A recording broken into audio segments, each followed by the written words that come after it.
Ya, 1, 2, 3. Suara saya bisa masuk, Mas Yu? Oke. Kita sapa dulu narasumber kita, Dr. Syafiq. Selamat siang, Dr. Syafiq.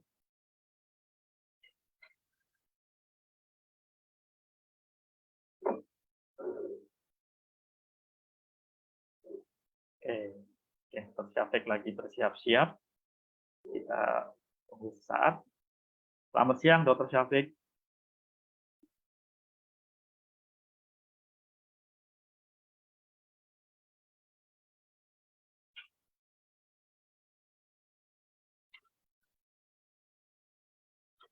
Apakah Dr. Syafiq sudah bisa terhubung?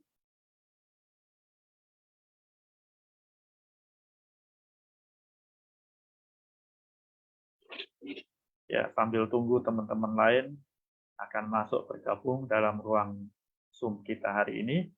Kita senang menyapa Bapak Ibu, teman-teman Audi yang baru bergabung. Senang bisa bertemu kembali di ruang Zoom kita.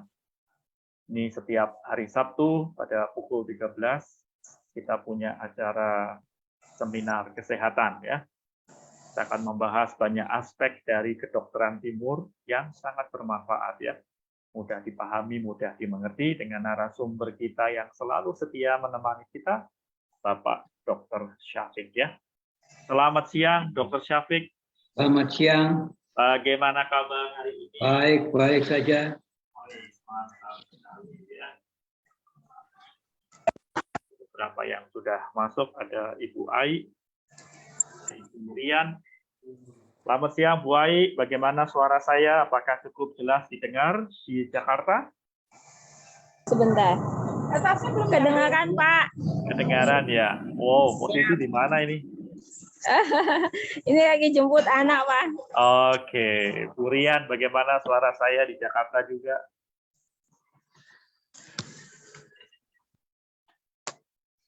Halo Bu Rian, bagaimana suara saya didengar? Cukup jelas? Sebentar. Mana ya Pak? Ya aman Pak. Aman? Mantap. Siap. Oke. Baik, teman-teman semua. Kita akan bahas hari ini. Ada topik yang sudah disiapkan oleh Dr. Syafiq tentang sistem saraf. Wow, ini pasti menarik sekali ya tentang sistem saraf. Sambil mendengarkan, teman-teman bisa mempersiapkan pertanyaan-pertanyaan supaya pembahasan kita jadi lebih hidup, jadi lebih menarik dan lebih jelas ya. Dr. Syafiq suka sekali kalau kita ajukan pertanyaan ya. Baik, Dr. Syafiq silakan untuk waktu Dr. Syafiq menyampaikan pemaparannya mengenai sistem syaraf. Kami siap mendengarkan. Silakan.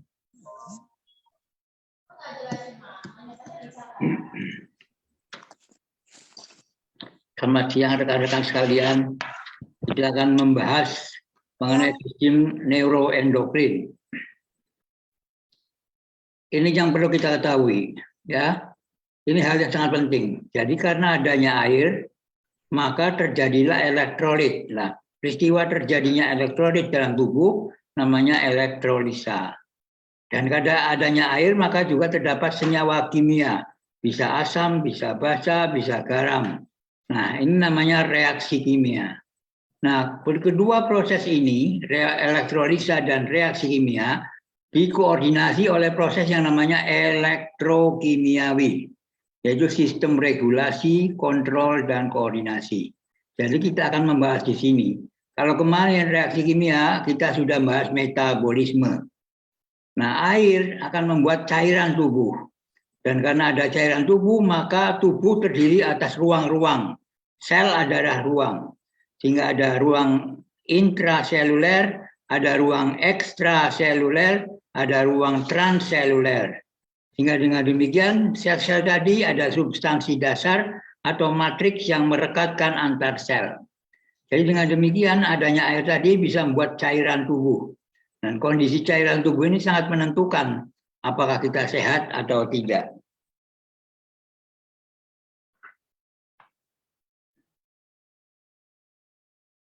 Nah, sistem regulasi, kontrol, dan koordinasi ini ada yang bersifat langsung, namanya automation. Itu dilakukan oleh sitokin yang berupa autokrin, parakrin, endokrin, atau neurohumoral. Sedangkan ada yang secara jangka pendek, short term, itu menggunakan kimia yang namanya neurotransmitter, neuropeptid, atau neurohormonal. Kemudian yang jangka panjang namanya hormonal. Nah, short term, long term, dan otomasi tadi akan dilanjutkan dengan yang namanya cell signaling pada sel, sehingga menimbulkan jawaban sel. Dan dengan demikian Anda lihat di sini bahwa sistem regulasi dilakukan secara otomatis, secara jangka pendek, secara jangka panjang, yang bisa menghasilkan signal dalam sel, sehingga sel akan memprosesnya menjadi respons seluler yang tepat sesuai dengan kebutuhan tubuh. Nah, Anda lihat di sini ada hormon yang namanya hormon kortisol. Hormon ini adalah hormon stres. Karena kortisol kalau meningkat akan melemahkan sistem imun dan akan menyebabkan penyakit jantung, akan meningkatkan tekanan darah, serta meningkatkan gula darah, serta mengganggu sistem cairan pencernaan, serta menimbulkan problem-problem neurologis, serta menimbulkan kecemasan, depresi, dan juga nyeri kepala. Itu karena adanya kortisol yang lahir karena adanya kecemasan. Ya. Nah, sel saraf itu wujudnya ada macam-macam. Ada yang dua kutub namanya bipolar, ini sel bodinya. Ini neurit, ya. Kemudian ini ada cabang-cabang dari neurit yang namanya dendrit, ya.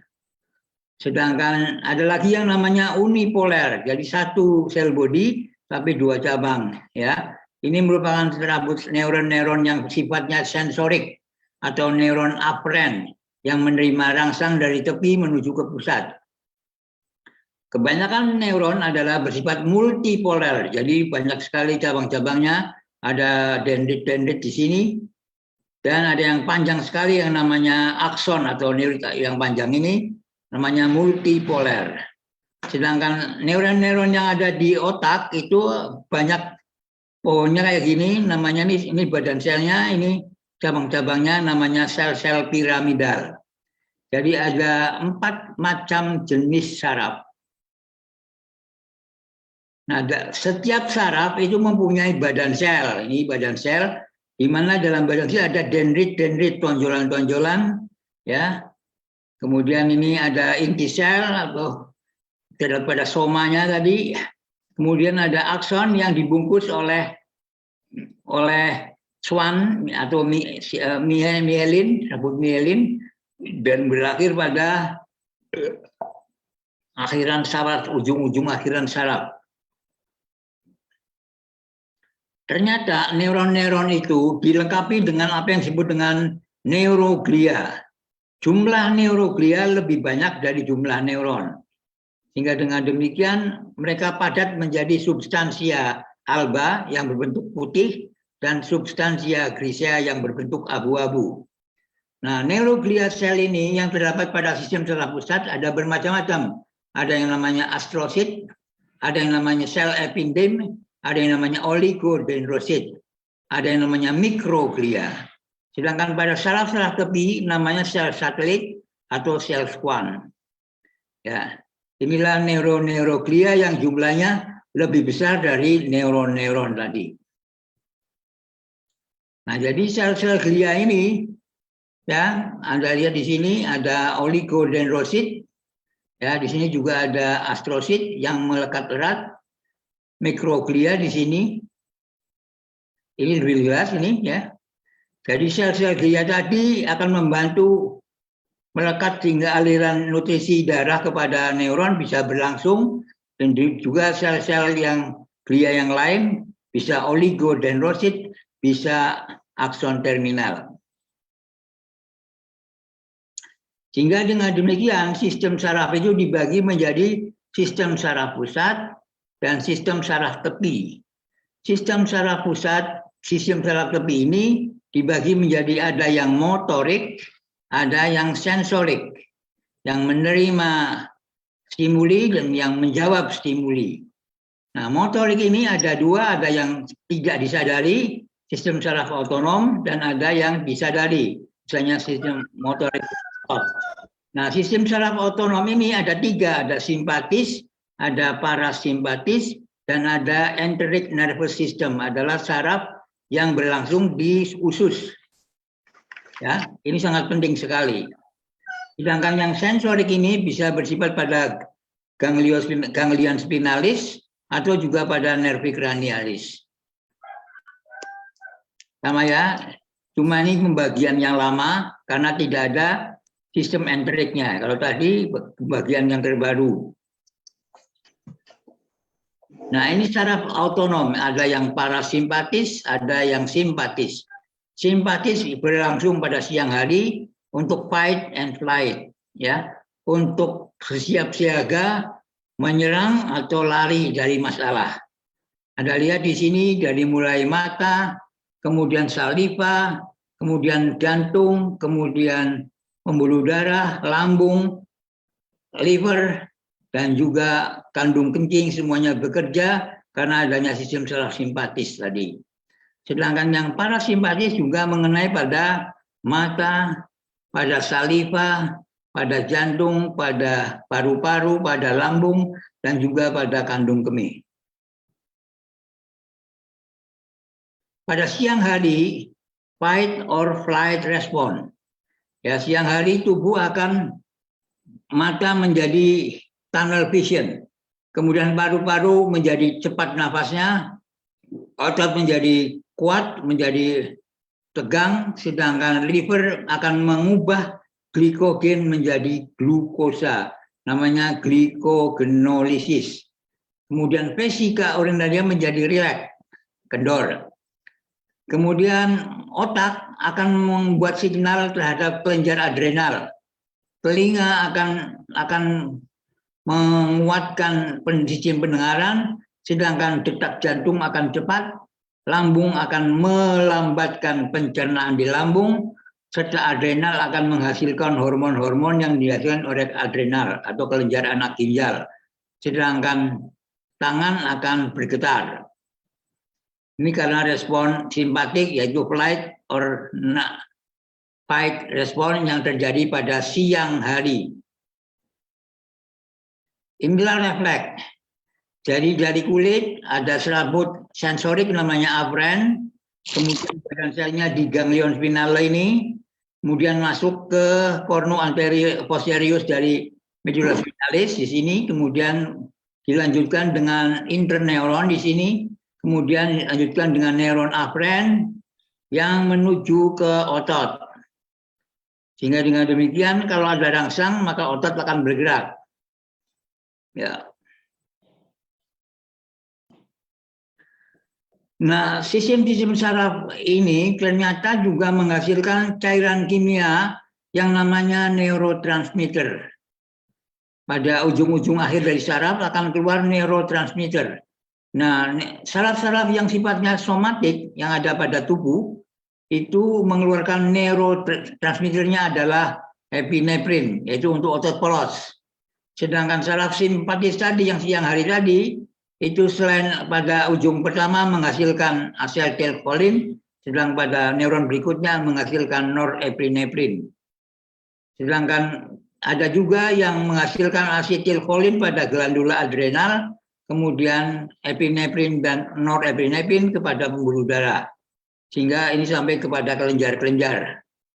Sedangkan saraf parasimpatis yang bekerjanya malam hari, dia akan pada ujung pertama akan menimbulkan asetilkolin, ya, dan ujung berikutnya juga asetilkolin, sehingga kadang-kadang disebut cholinergic neuron yang bekerja pada otot jantung. Jadi di sini ada neuron preganglion, ada neuron postganglion, neuron sebelum ganglion, dan neuron sesudah ganglion. Apa bedanya sistem saraf dan sistem endokrin? Jenis pesannya adalah merupakan input listrik pada sistem saraf. Maka disebut elektrokimia tadi. Impuls listrik ini terbentuk karena adanya ion kalium dan ion natrium. Kalium ada di dalam sel, ion natrium di luar sel. Karena ada tegangan kedua ion tadi, maka timbullah aksi potensial, sehingga apabila kalium keluar dan natrium masuk, maka terjadilah proses depolarisasi dan repolarisasi atau kembali lagi, di mana membran sel kembali ke positif di luar, negatif di dalam. Sedangkan sistem endokrin ini mengeluarkan senyawa yang namanya hormon. Efektornya, otot-ototnya adalah otot dari kelenjar-kelenjar, otot-otot skelet atau kelenjar-kelenjar. Kalau yang hormon, targetnya adalah langsung pada sel-sel di jaringan-jaringan tertentu. Panjang efeknya ini lebih cepat, lebih pendek, kalau ini lebih lama. Jadi, maka disebut di sini short term, ini long term. Anda lihat di sini bahwa jari yang kena api, aferennya akan diterima di sini, kemudian menghasilkan terjadinya penarikan dari api, menghindari api karena api itu panas. Inilah yang namanya segmental refleks.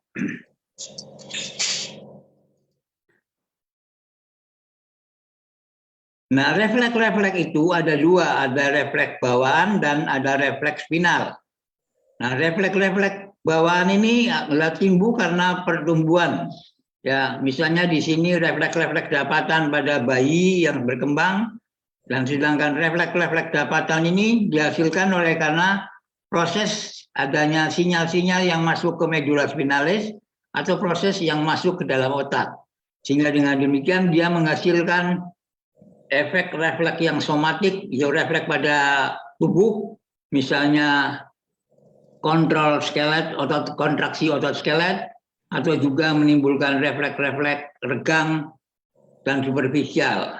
Sedangkan refleks visceral dapat juga berupa kerja-kerja kontrol dari otot polos dari jantung maupun kelenjar-kelenjar yang ada di pencernaan. Sifat hubungan saraf ini bisa bersifat monosinaptik, bisa polisinaptik. Kalau monosinaptik ada satu sinap, kalau polisinaptik banyak sekali sinap. Jadi kembali klasifikasi refleks dapat dibagi menjadi klinis, ya, kemudian anatomis, kemudian di sini juga sinap, jumlah sinap, ini fungsional dan ini kondisional. Ya, yang klinis misalnya ada refleks superficial, ada refleks profunda, ada refleks organ, ada refleks patologis. Sedangkan yang klasifikasi ada bersifat segmental, intersegmental, dan suprasegmental. Sedangkan menurut jumlah sinapsisnya bisa monosinaptik, bisa asinaptik, bisa polisinaptik. Sedangkan pada fungsinya bisa bersifat flexor, extensor, ya, bisa ke kanan, bisa ke kiri, bisa postural, bisa juga penarikan badan. Sedangkan yang tidak disadari, refleks tadi bisa juga berupa pada gerakan-gerakan yang tidak sadar dan gerakan-gerakan yang sadar. Nah, inilah jaras dari saraf ini. Ini namanya traktus corticospinalis, ya, atau traktus piramidal, ya, yang membentang dari mulai otak sampai ke medula spinalis paling bawah, sehingga menghasilkan gerakan-gerakan. Ini dari korteks, kemudian dari medula bagian atas, bisa bagian medula oblongata bagian bawah, atau langsung dari medula spinalis. Jadi dengan demikian Anda lihat di sini traktus corticospinalisnya atau piramidalnya berlangsung. Di sini malah keduanya akan mengalami penghilangan di tengah-tengah, yaitu pada piramis yang namanya decussatio pyramidum. Sehingga kita kenal ada sistem piramidal dan sistem ekstra piramidal. Yang piramidal tadi traktus corticospinalis, jadi dari korteks ke medula spinalis. atau kortikobulbaris, dari korteks ke bulbus. Ya, dalam ekstra piramidal itu bisa nukleus rubrum ke medula spinalis, namanya rubrospinalis, untuk mengontrol gerakan-gerakan halus. Sedangkan dari retikuler ke spinal ada yang medial, ada yang lateral. Yang medial adalah untuk kontraksi otot peningkatan menjadi meningkat, sedangkan yang lateral adalah untuk relaksasi pada tonus-tonus otot mengalami peregangan. Sedangkan vestibulospinalis di sini adalah keseimbangan dan juga postur. Sedangkan tectospinalis atau colliculospinalis itu adalah hubungan antara koordinasi antara kepala. Nah, senyawa-senyawa kimia, elektrokimia yang dihasilkan oleh saraf disebut neurotransmitter. Nah, inilah macam-macam neurotransmitter. Ada adrenalin itu untuk fight or flight. Ada untuk konsentrasi misalnya noradrenalin. Untuk misalnya untuk tekanan adalah dopamin. Untuk mood adalah serotonin. Dan untuk menenangkan GABA, untuk belajar adalah asetilkolin, untuk memori adalah glutamat, dan untuk endorfin adalah untuk keadaan euforia. Sehingga dengan demikian Anda lihat pada sistem saraf pusat berbagai macam neurotransmitter dijumpai. Ada asetilkolin, ada dopamin, ada GABA, ada glutamat, ada glisin, dan ada juga 5-hidroksitriptamin yang semuanya mempunyai fungsi-fungsi yang berbeda.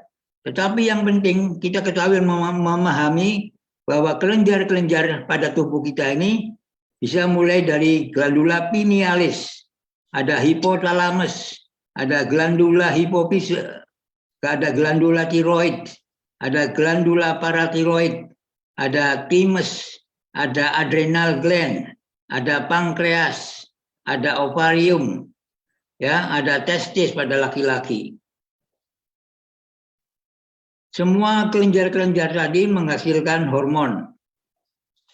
Nah, jadi pada sistem saraf dan sistem endokrin itu mempunyai kerja yang berbeda, tetapi juga ada mempunyai kerja yang sama, yaitu 1-4 ini. Kedua-duanya bereaksi terhadap rangsang. Kedua-duanya menjaga agar supaya menjaga homeostasis. Kedua-duanya sistem tadi adalah untuk supaya badan bisa mengirimkan pesan-pesannya. Dan semuanya dihubungkan oleh hipotalamus, yaitu menghubungkan antara kedua sistem nervous dan hormon tadi. Cuma sistem endokrin tadi responnya lebih lambat, menggunakan hormon sebagai pesanannya, organ-organnya disebut kelenjar, dan menyeberangi dilewatkan melalui pembuluh darah. Dan hormon tadi bisa berupa adrenalin, bisa tiroksin, bisa growth hormone, bisa insulin, dan bisa testosteron. Sedangkan pada sistem saraf ini sifatnya short term, cepat. Menggunakan impuls-impuls untuk mengirimkan pesan-pesan. Organ-organ baik otak, medula spinalis maupun juga saraf-saraf. Menggunakan semua neuron-neuron, hingga terjadilah sistem saraf pusat dan sistem saraf tepi. Nah, hormon-hormon diklasifikasi, ada yang namanya hormon steroid. Ini misalnya seks hormon, estrogen, testosteron. Ada adrenal cortex, misalnya kortisol, aldosteron. Ada hormon-hormon peptid, misalnya oksitosin, vasopressin. Ada hormon-hormon eukosanoid, misalnya prostaglandin. Ada hormon-hormon glikoprotein, misalnya FSH, follicle stimulating hormone, atau thyroid stimulating hormone. Sedangkan ada lagi yang protein hormon yang namanya misalnya insulin, glukagon, somatotropin. Ada yang hormon dari amin, misalnya melatonin, hormon-hormon tiroid. Jadi apabila kena stres, maka adrenalin akan keluar. Dan ada yang tadi akan membuat tubuh siap bertempur atau siap meninggalkan gelanggang.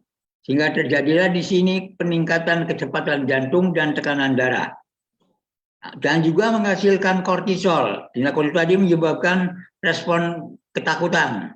sehingga mengurangi semua energi yang digunakan pada semua organ agar supaya dia bisa mengalihkan tadi menjadi melarikan diri atau flight. Ini adalah hormon-hormon yang membuat kita gembira. Namanya DOSE. Dopamin, oksitosin, serotonin, endorfin. Ya, DOSE, dopamin, oksitosin, serotonin, endorfin. Jadi kalau kita pikirannya positif, maka yang dikeluarkan adalah hormon dopamin, oksitosin, serotonin, dan endorfin. Yang menyebabkan kita menjadi happy. Sedangkan hormon-hormon yang berstres, misalnya di sini meningkatkan pernapasan, meningkatkan frekuensi jantung, menyebabkan aliran darah ke otak menjadi meningkat, menyebabkan peningkatan glukosa darah, menyebabkan pupil dari mata menjadi melebar, menimbulkan tekanan darah, menimbulkan juga otot-otot menjadi relaksasi. Itu adalah kondisi stres hormon ya, yang sifatnya negatif. Ya, jadi hormon dibagi menjadi hormon steroid dan ada peptid, ada amino asid, ada lain-lain yang tadi sudah disebutkan. Nah, di sini hipotalamus ini mengeluarkan berbagai hormon, misalnya ada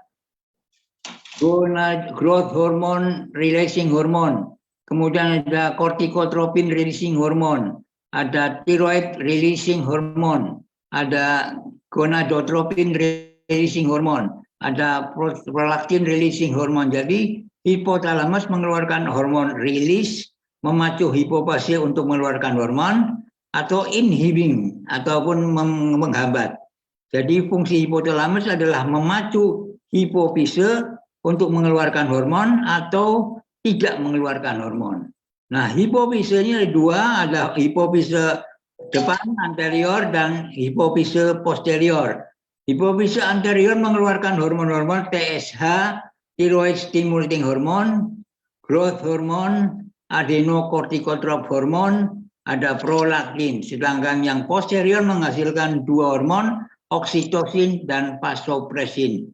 Vasopresin langsung bekerja pada nefron, oksitosin bekerja pada kelenjar uterus dan kelenjar mame. Sedangkan di sini adenocorticotropic hormone bekerja pada korteks adrenal, kemudian akan menimbulkan hormon glukokortikoid dan mineralokortikoid. Sedangkan prolaktin akan bekerja pada kelenjar susu sehingga menghasilkan ya. Kemudian lobus anterior dari hipofise juga mengeluarkan dua hormon yang namanya LH, luteinizing hormone, dan follicle stimulating hormone pada ovarium, sehingga menghasilkan di sini corpus luteum terjadinya, sedangkan pada testis menghasilkan testosteron, pada corpus luteum menghasilkan progesteron, dan pada wanita namanya estrogen. Sehingga Anda lihat di sini bahwa wanita mengeluarkan dua hormon, estrogen, progesteron, sedang laki-laki menghasilkan testosteron. Sehingga dengan demikian dikatakan bahwa wanita labil sedangkan laki-laki stabil karena adanya kelainan hormon ini. Inilah sel endokrin, di mana senyawanya masuk ke dalam darah tanpa saluran. Jadi dari kelenjar langsung dicurahkan ke darah. Jadi bedanya endokrin dan eksokrin. Kalau eksokrin, getah ini akan dikeluarkan melalui saluran baru ke organ. Kalau ini langsung ke darah, ya, pembuluh darah. Sampailah hormon tadi ke target sel atau juga melalui sel neurosekretory. Jadi di sini menghasilkan neurohormon. Nah, kemudian terjadilah hormon ini tadi memacu sel. Atau juga melalui sinyal saraf, di sini adalah neurotransmitter, memacu sel-sel saraf lagi, kemudian mengeluarkan hormon. Jadi ini kembali lagi bedanya antara sistem saraf dan sistem endokrin. Kalau sistem saraf gerakannya cepat, kalau endokrin lambat. Atau dikatakan short term, ini long term. Sifat dari pesannya adalah listrik yang bekerja sepanjang saraf. Karena adanya proses depolarisasi dan repolarisasi karena akibat gerakan dari ion kalium dan ion natrium. Sedangkan pada sistem endokrin akan berlangsung bertahun-tahun sebelum ini berlangsung, belum berakhir. Respon daerah responnya kadang-kala hanya tertentu pada area tubuh tertentu dan responnya adalah bersifat setempat. Kalau endokrin biasanya terjadi berbagai macam organ dan responnya bisa meluas. Contoh dari proses-proses sistem saraf misalnya refleks, seperti refleks mengedip, gerakan-gerakan anggota tubuh. Kalau endokrin, pertumbuhan, perkembangan sistem reproduksi, semuanya adalah sistem endokrin. Semua hormon ataupun neurotransmitter sudah sampai kepada sel, maka sampailah di sini ada sel signaling, adalah sel di mana menerima itu melalui namanya sistem transduksi. Mulai menerima, reception, kemudian ditransduksikan, kemudian direspon. Jadi ada 3 fase. Reception, transduction, respon. Jadi ini signal molekul tadi ditangkap, kemudian signal tadi masuk berbagai kaskade, jelas kaskade yang berlapis-lapis, kemudian mengaktifasi respon seluler. Sehingga terjadilah jawaban sel terhadap rangsang-rangsang neuroendokrin tadi. Bagaimana sel-sel itu mengirimkan signal? Bisa langsung dari sel ke sel. Ini adalah bersifat dari membran sel satu ke membran sel yang lain. Atau bisa melalui paraklin, jadi mengeluarkan substansi yang mempengaruhi sel yang lainnya sehingga terjadilah respon. Atau juga sel itu sendiri mengeluarkan cairan ke sel sendiri, namanya autokrin. Ada yang bersifat sinaptik tadi, neurotransmitter ke sel baru, atau yang bersifat endokrin yang langsung pembuluh darah, dan dari pembuluh darah baru ke sel.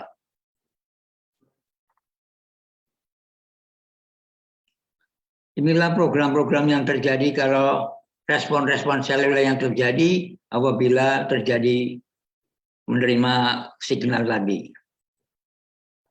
Nah, apabila terjadi stres seluler, maka bisa terjadi respon-respon namanya heat shock respon. Bisa multi drug resistant, bisa terjadi apoptosis, itu kematian sel. Bisa terjadi proses autofagi, di mana sel memakan sel-sel yang rusak. Bisa menimbulkan sistem ubiquitin proteasome system, bisa menimbulkan proliferasi atau pertumbuhan sel, atau juga bisa menimbulkan respon imun, bisa terjadi perkembangan kromatin, bisa terjadi longevity, bisa terjadi retikulum endoplasmiknya melipat-lipat, membuat respon protein yang berbeda, bisa terjadinya oksidatif stres, ya semua ini disebabkan oleh karena sel yang mengalami stres. Jadi normal sel ini apabila mendapat trauma ataupun ruda paksa, dia akan bisa mengalami adaptasi atau mengalami kerusakan. Dan kalau kerusakan ini lama-lama bisa tidak sembuh, maka dia akan mengalami kematian yang bersifat nekrosis patologis dan yang bersifat namanya apoptosis. Jadi adanya toksin, adanya problem-problem metabolik, adanya penyakit neurodegeneratif, adanya karena iskemia atau reperfusion, adanya kondisi yang diwariskan oleh karena trauma fisik maupun oleh karena inflamasi akan menimbulkan berbagai respon. Misalnya di sini proteopati, metabolic stress, mitochondrial stress, oksidatif stres, endorestikulum stres, atau kerusakan DNA, sehingga menimbulkan program yang namanya autofagi. Dan autofagi ini bisa bersifat adaptasi atau bisa menjurus pada kematian sel.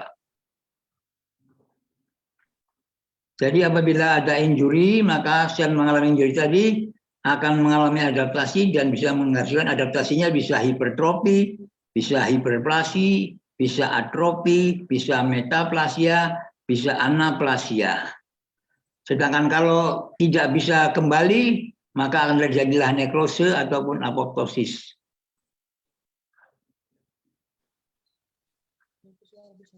Jadi dengan demikian, apabila kita beri dosis tertentu, apakah radiasi, apakah kimiawi, maka terjadi aktivasi gena dan pertahanan sel yang bisa memperbaiki detoksifikasi dari radikal bebas, bisa memperbaiki sistem penyembuhan DNA, bisa menginduksi protein-protein baru, bisa menimbulkan produksi antioksidan yang dipercepat, atau juga menimbulkan respon inflamasi dan imun yang dipercepat, bisa menimbulkan regulasi siklus sel, dan juga menginduksi apoptosis sehingga terjadilah respon penyesuaian diri yang bisa survive, bisa hidup sembuh, atau bisa induksi membentukan mutasi atau aberasi kromosom, ataupun juga terjadinya mikronuklei, atau terjadinya respon fungsional lebih baik, atau terjadinya remodeling jaringan, atau langsung bersifat neoplastik. Kita gambarkan sel tadi ya dengan sel transduksinya di sini, dan terjadinya di sini ada regulasi gena, ada proliferasi sel, ada apoptosis.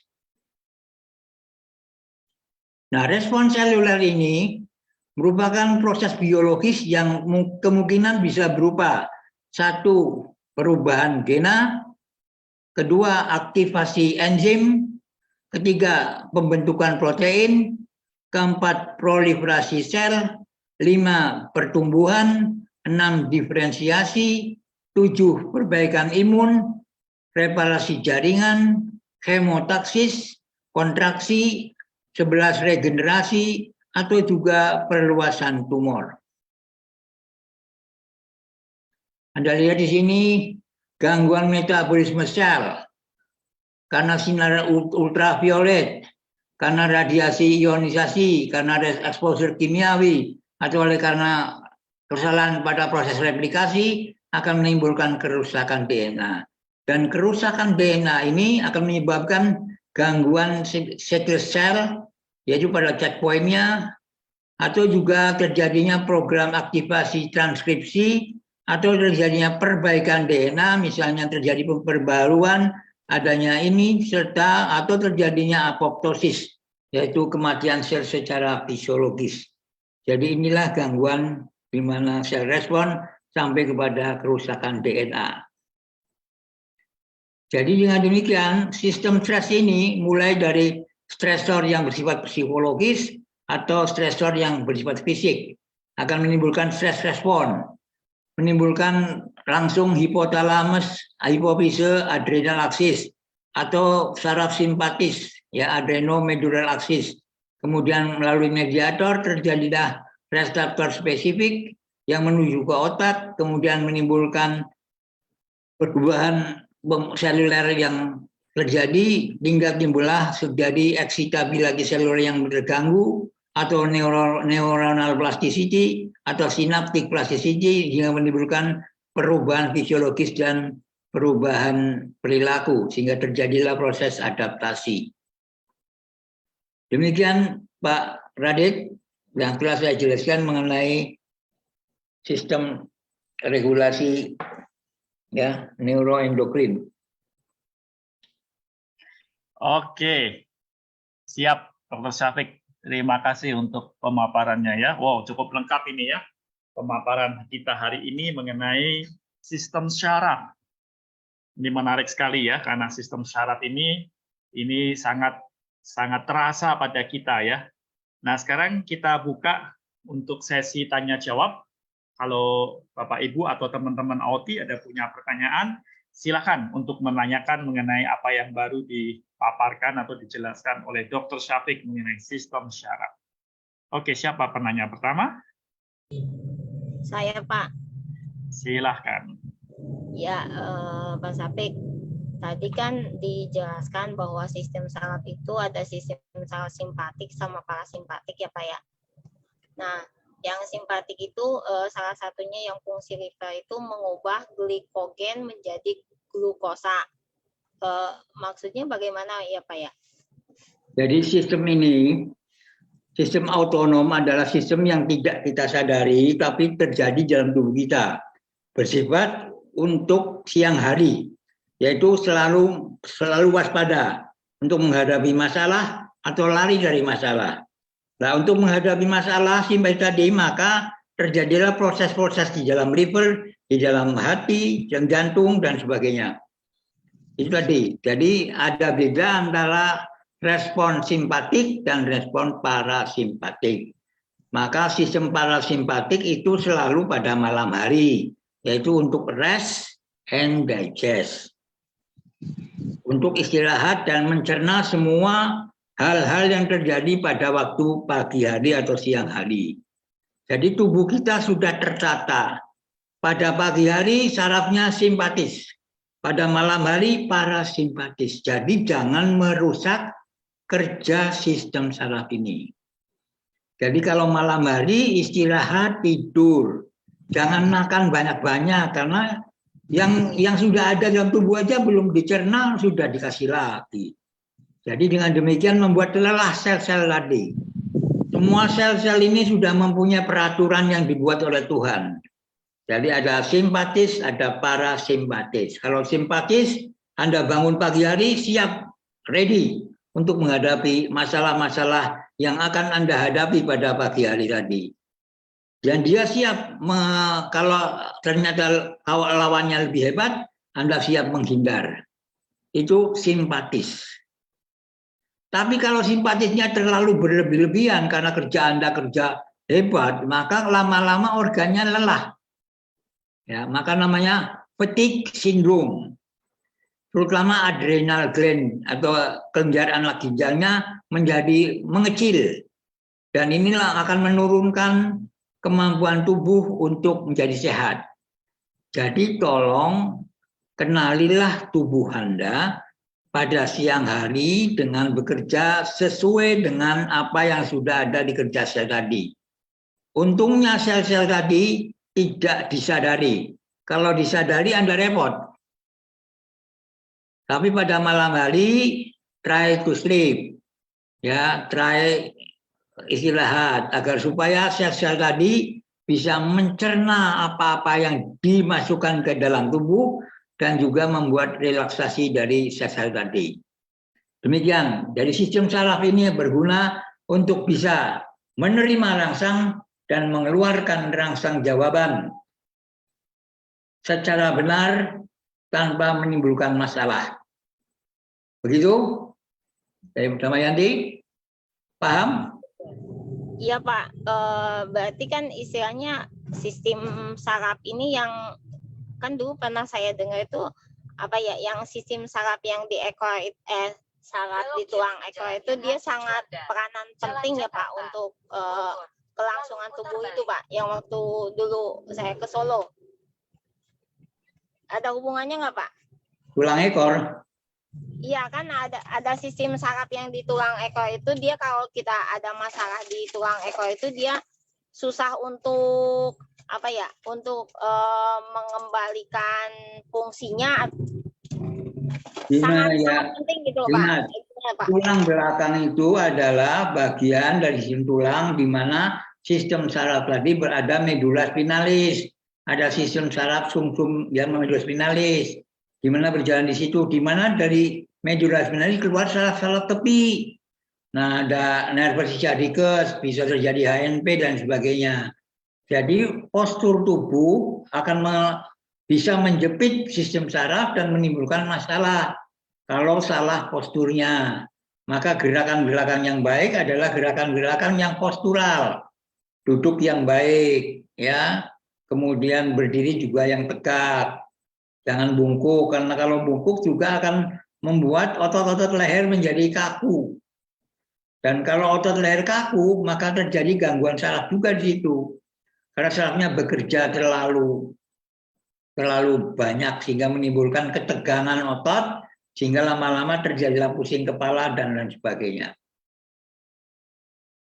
Berarti penyumbatan di peredaran darah juga salah satunya pengaruhnya dari saraf tadi ya Pak, bisa mempengaruhi juga? Ya, karena saraf itu memacu terjadinya pembuluh darah mengecil atau membesar.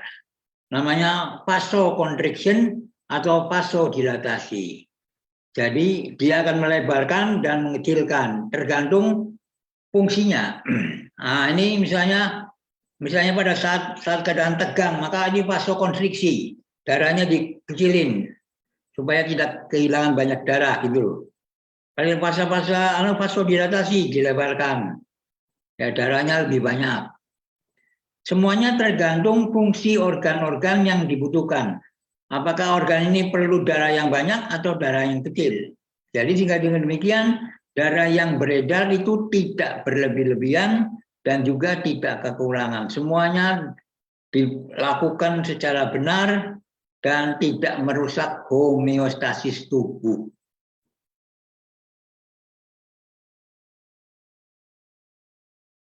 Halo, ada Ya, lagi? Pak. Siap. Terima kasih. Nanti Pak. Kembali. Tadi. Ya, Ya. terus ngeyel. Aku suka yang ngeyel. Jangan langsung terima. Iya, maksudnya kan Pak, berarti kan antara saraf sama peredaran darah itu sangat ada hubungannya banget gitu, nggak Ya, bisa jelas. dipisahkan, gitu. Darah tidak akan bisa bergerak kalau tidak ada rangsang dari saraf. Karena sistem saraf kan menerima rangsang dari tubuh, dari luar tubuh.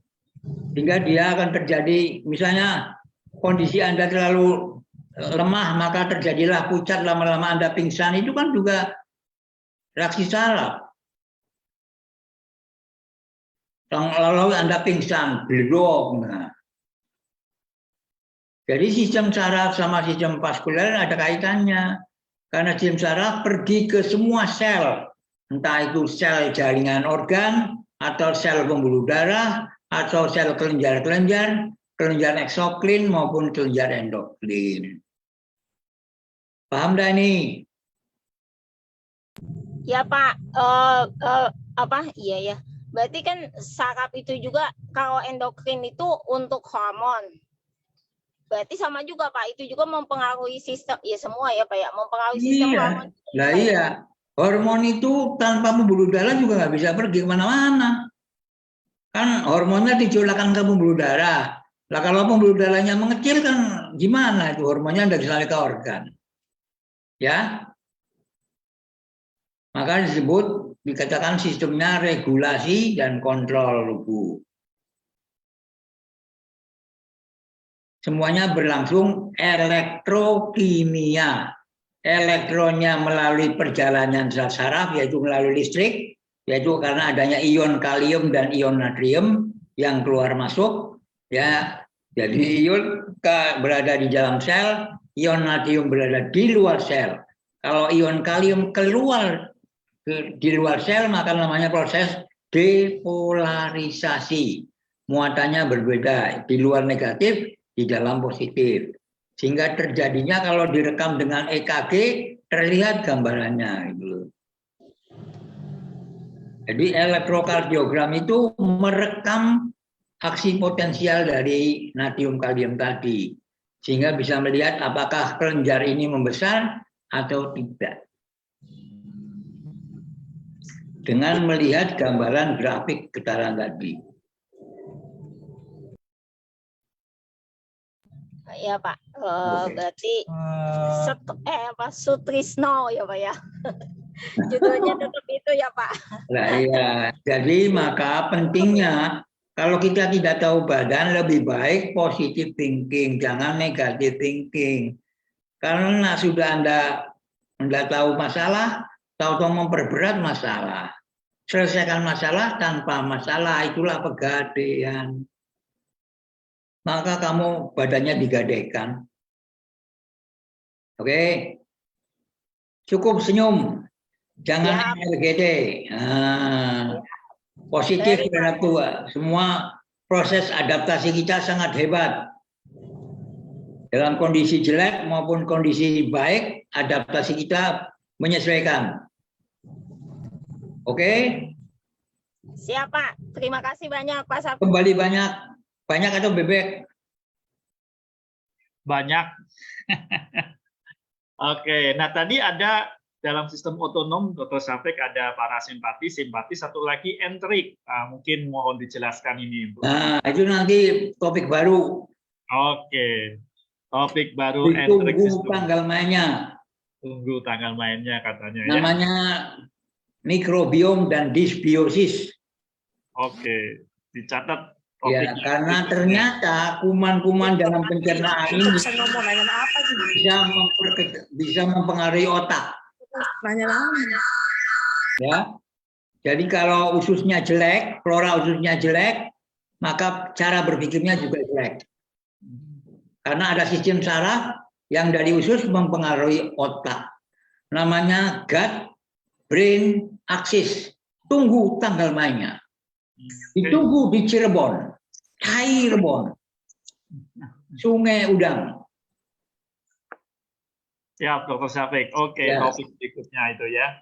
Mikrobiom dan Dysbiosis. dysbiosis. Oke, Iya. mikrobiom dan dysbiosis. Dicatat ya. Iya. Oke, teman-teman, silakan kalau ada yang mau bertanya mengenai sistem saraf tadi ya. Ini menarik mengenai sistem saraf. Saya Pak mau tanya. Ya, silakan. Tadi kan sistem saraf itu ada saraf pusat dan saraf tepi. Nah, yang berhubungan dengan saraf kejepit itu sistem saraf yang mana, Pak? Saraf tepi, saraf pusat itu. Kalau misalnya ini kena lah itu otak, sumsum tulang lah itu otak sistemnya saraf pusat. Kalau yang keluar tepi, yang ada di tangan, ada di kaki itu tepi. Yang misalkan kan yang sakit ini tulang belakang ya. Ya. Ya kejepit itu nanti kita lihatkan ya gambar tulang belakang. Itu terganggu atau tercemar? Kebanyakan itu karena proses ketuaan atau mengangkat terlalu berat yang belum siap atau posturnya yang jelek, duduknya melengkung. Itu lama-lama kan itu antara bantalan vertebra itu ada bantalannya. Bantalannya menekan saraf, akhirnya sarafnya kejepit. Nah, saraf kejepit, saraf yang menuju tepi yang menuju ke otot itu akan terganggu juga. Ototnya nyeri, kulitnya juga terasa. Oke, jadi yang nyeri itu otot karena sarafnya terjepit, begitu Pak? Iya, saraf kejepit tadi kan menuju otot sama kulit toh. Saraf tepi itu saraf yang menuju ke otot sama ke kulit. Di dalam kulit ada banyak sekali reseptor-reseptor. Di dalam otot juga ada pembuluh darah. Ya enggak? Jadi demikian otot skelet bisa aja tegang, spasme, ya. Sehingga Anda kejang. Nah, untuk melepaskan yang kejepit tadi, apakah dia bisa Untuk melepaskan nih, kan ya posturnya dibetulin. dibetulin? Ya. Boleh dibantu misalkan dengan pijitan atau Boleh dipijit-pijit boleh, tapi harus tahu pijitnya, jangan salah pijit. Ya. semacam apa tuh Pak yang apa namanya terapi yang gerakan yang Dokter Syafiq waktu itu pernah dibagikan ke kami juga itu bisa ya? Bisa. Atau bisa dengan kiropraktik, atau bisa dengan akupunktur, bisa dengan akupressor, bisa dengan yoga, macam-macam. Oh iya, oke. Ya nanti kita kawan-kawan bahas itu ya.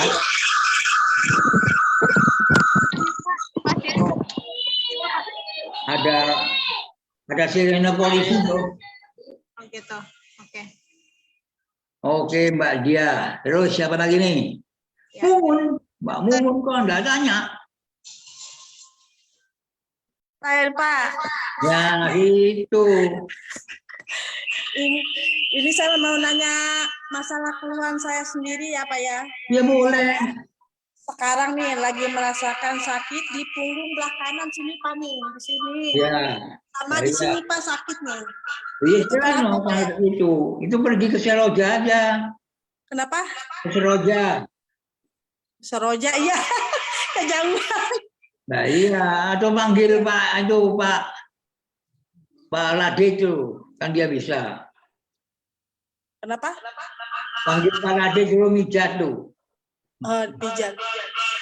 Ini kemarin udah dipijat ya Pak ya, tapi tetap masih kerasa sakit nggak pakai gerak. Ya karena salah pijat. Yang pijat nggak bisa, jadi salah pijat. Iya.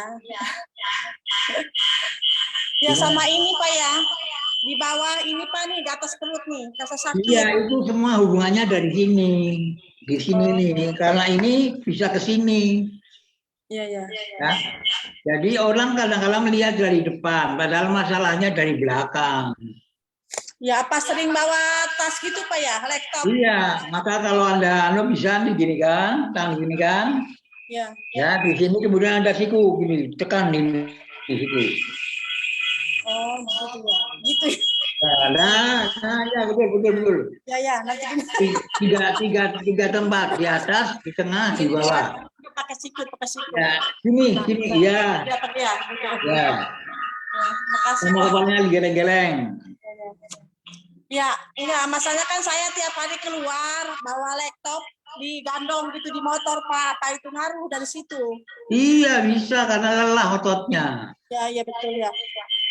Terus saya nanya kalau Ini kok ada sirena apa ya? Kok ada sirena nging-nging apa itu? ini gandengan ini kan. Ini. Yang satu dimatiin teh. Ya enggak dimatiin, dipindahin. Ya kira-kira kalau pengen cepat minum tehnya itu harus berapa kali sehari gitu? Minum teh COD-nya 3 kali. Seharinya berapa kali? Dua.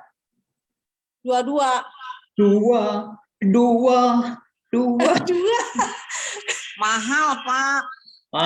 Kalau untuk badan Pak. mahal. Assalamualaikum, baju, Pak. baju Saya memperkenalkan dulu. Untuk baju-baju nggak mahal. Saya Ibu Kiki. Ya, gimana Bu? Kiki Serang juga. Ya, gimana? Serang, Pak Serang. Ya, gimana? Serang. Saya dulu kan aktif minum Auti ya Pak, sampai 2 tahun. Nah, setelah merasa sehat dari pengecekan itu, saya stop jarang-jarang aja. Kalau pegel-pegel baru saya minum 5 sekaligus gitu. Nah, maka udah enakan saya nggak minum lagi. Nah, kemarin ini saya tuh sering lemes gitu. Tenaga itu habis. Ternyata dan pipis banyak.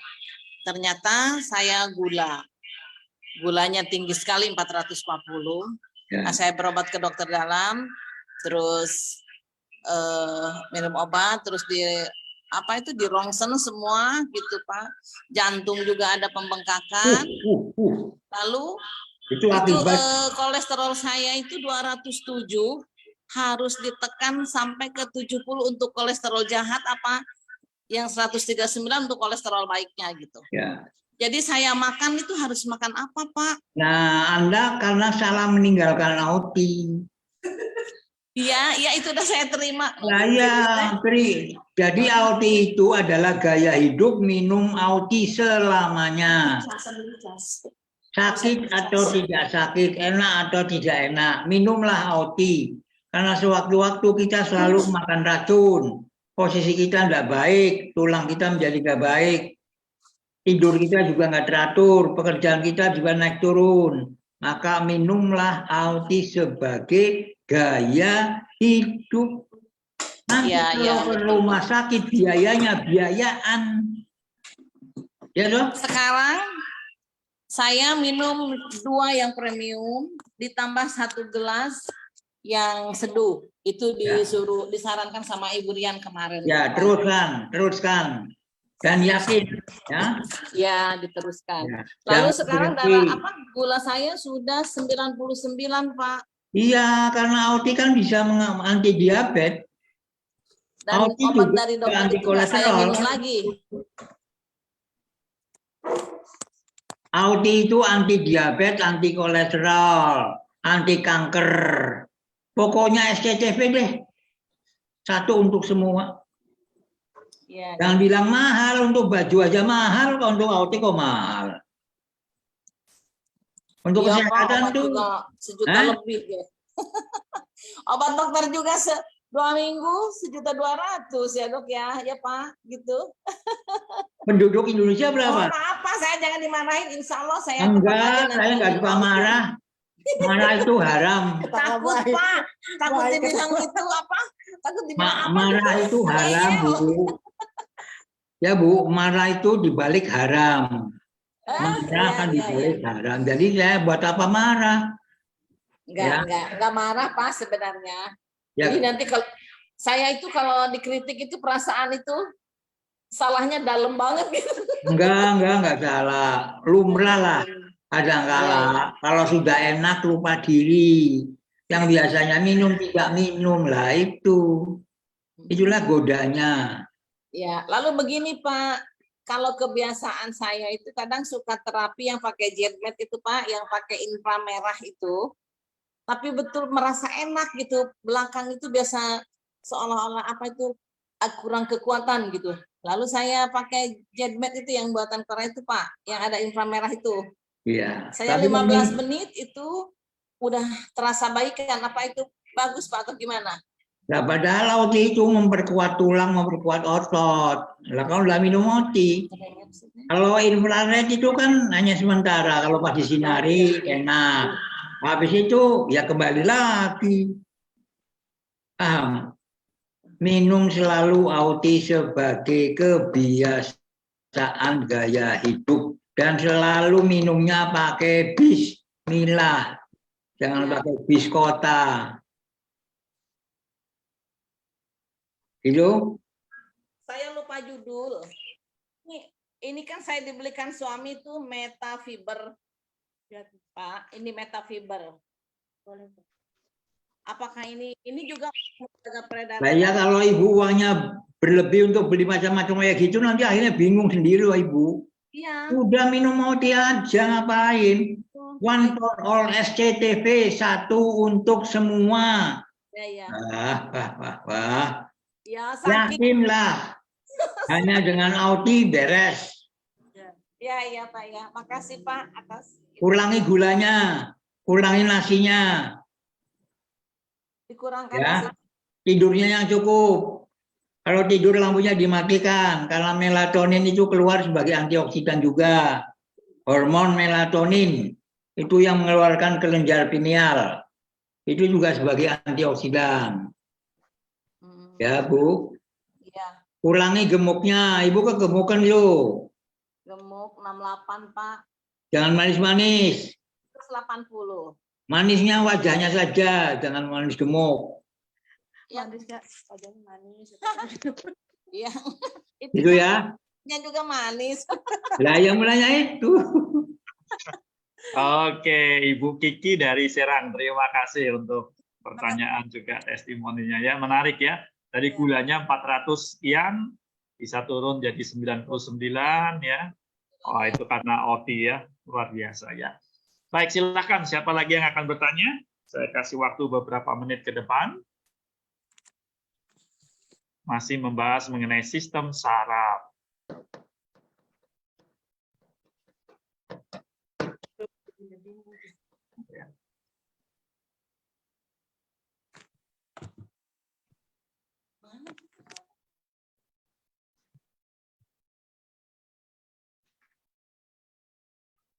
Sabtu depan apa nih Pak temanya Pak, judulnya Dr. Syafiq? Jadi Oh yang tadi ya, mikrobiom dan disbiosis. disbiosis ya. Oke teman-teman ditunggu ya minggu depan kita akan bahas mikrobiom dan disbiosis. Tadi ingat ya sistem otonom ada 3 tadi ya, simpatis, parasimpatis dan satu lagi namanya enterik tadi ya. Nah ini akan yang ketiga ini akan dibahas di minggu depan ya.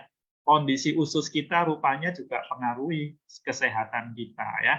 Nah, untuk penjelasannya nanti dengarkan di hari Sabtu depan ya, masih dengan narasumber kita yang setia setiap saat, Dr. Syafiq ya. Baik, terima kasih Dr. Syafiq untuk pemaparan pada hari ini. Terima kasih juga teman-teman OT yang sudah mendukung dengan pertanyaannya yang semangat sekali ya. Kita tunggu untuk Sabtu depan, semangat juga untuk menanyakan pokok yang baru. Kalau masih ada pertanyaan hari ini juga boleh kok ditanyakan di Sabtu depan ya, mengenai sistem syaraf kita ya. Oke, terima kasih Dr. Syafiq, terima kasih semuanya. Pada hitungan yang kelima mundur, kita akan tutup ruang Zoom kita ya. Kita hitung 5, 4, 3, 2, 1, Oti. Dahsyat. Sekali lagi, Oti. Dahsyat. Terima kasih semuanya.